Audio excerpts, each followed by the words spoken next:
Hi guys, welcome back to my channel. Welcome to my channel if you're new. I hope you're having a fantastic day wherever you are. My name is Kseniya and I make videos for people who, like myself, are going through the family-based immigration process.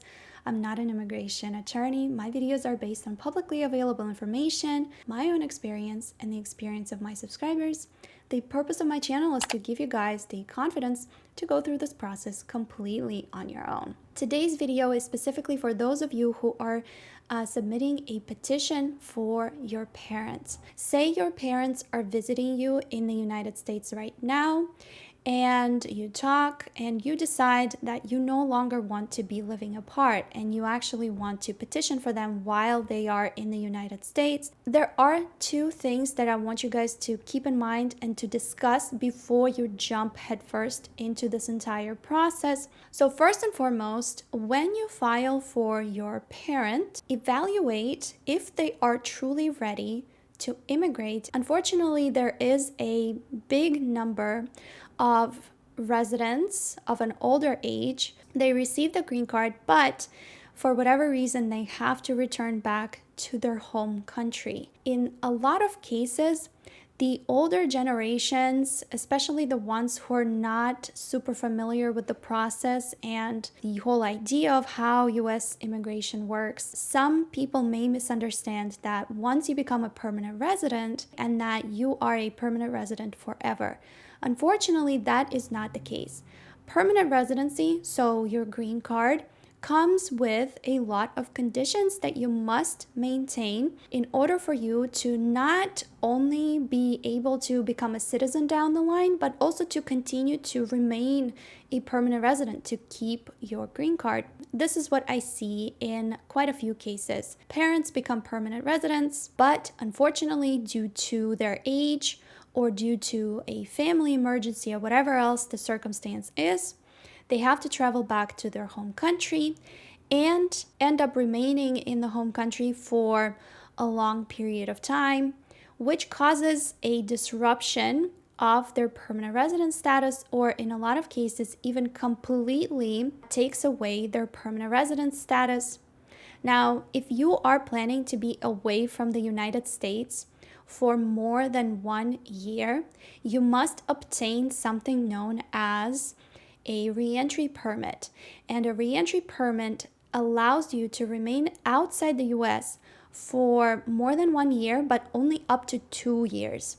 The trick here is that you must be in the US and you must pass biometrics after you submit the documentation for the re-entry permit before you're able to travel. So you can still wait for your re-entry permit to be processed and sent to, say, an overseas embassy, but you must be in the United States in order to submit for a re-entry permit. So if you are already outside the US, the process of being able to apply for a re-entry permit is significantly more complicated, and in some cases you probably won't even be able to do it because you're not physically in the US to give those biometrics. Now, for emergency reasons, you may be able to argue with USCIS, but it is not recommended. Different things happen. Sometimes circumstances cause you to remain outside the US for longer than you expected. If you have been outside the United States for a little bit over 1 year and you don't have a re-entry permit, you may be able to travel back, and at the border, they definitely will be asking you questions such as, how come are you traveling back to the US on an expired green card? And a lot of people may be confused because they think, well, my green card is valid for 10 years. How is it expired? Well, it does expire if you remain outside the US for more than 1 year without a re-entry permit. But again, it is a very risky move, and in some cases you may be turned away, or your parent may be turned away and will have to fly back to the home country and reapply either for a returning resident visa, the SB1 visa, or initiate the entire green card application process all over again. Now, the returning resident visa is something available for people who, like we talked earlier, are away from the United States for more than a year without a reentry permit. But this type of visa requires you to provide evidence that you have been outside the United States, out of your control, that the circumstances were unprecedented, that is something that you could not do anything about, and that you have made reasonable attempts to return. But again, you must build a very strong case and to convince the Department of State that you deserve to come back to the United States. So that is the first thing I want you guys to consider when you're filing for your parents. Are your parents truly ready to initiate the entire process?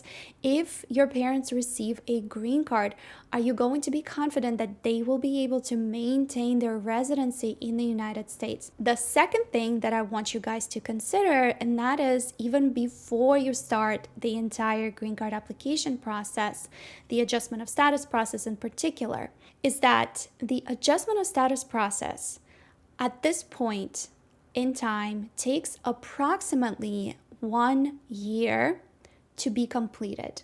In some cases, up to 2 years, depending on the service center that is handling your case, even for parents of US citizens. And you need to understand that once the I-485 application is filed, we're talking about, and specifically for parents who are currently inside the United States, once the I-485 application is filed, please keep in mind that your parents will most likely not be able to travel back to their home country for about between 9 to 12 months. While the green card application is still pending, the green card applicant may be able to travel only with a travel document known as advance parole. The advance parole document will allow you to travel from and back to the United States temporarily while your green card application is still pending.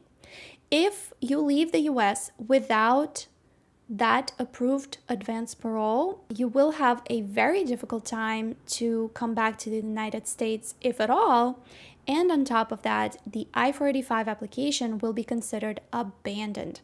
And even if they don't catch onto it while the I-485 application is pending, they may catch onto it if you attempt to return back to the United States or even later down the line when the time comes to the interview. You need to remember that USCIS is constantly analyzing dates and timelines of your entire immigration case, and you really don't want to mess it up.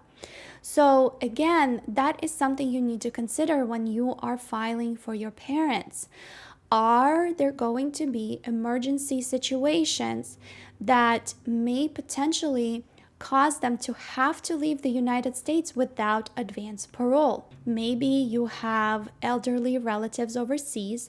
Maybe you have grandparents overseas still who are of age that requires a lot of medical attention. Or maybe even your parents require medical attention, and knowing how expensive medical care is in the United States, perhaps there is some types of medical care that they will have to receive back home. Things like that could really mess up your case. And a lot of people say, well, we'll just apply for emergency advance parole. We will just expedite the case, and they will be able to get the travel document on expedited basis. Now, unfortunately, for a lot of applicants, USCIS denies 99.9% of expedite requests. How long your application takes to process? Between 1 to 2 years. Understandably so, every single applicant doesn't want to be waiting this long. And so every single applicant wants their case to move faster, and a lot of people want to expedite. Unfortunately, that may not happen.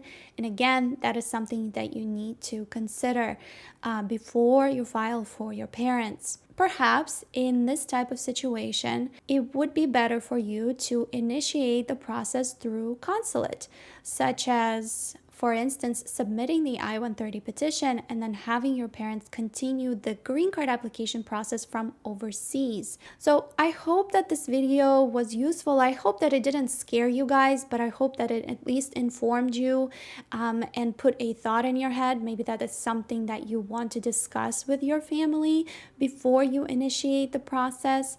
But definitely let me know what you think. Let me know about your own experience. Give this video a thumbs up so more people can see it, so we can help more people. Subscribe to my channel if you haven't already, and I hope to see you guys in my next video. Bye!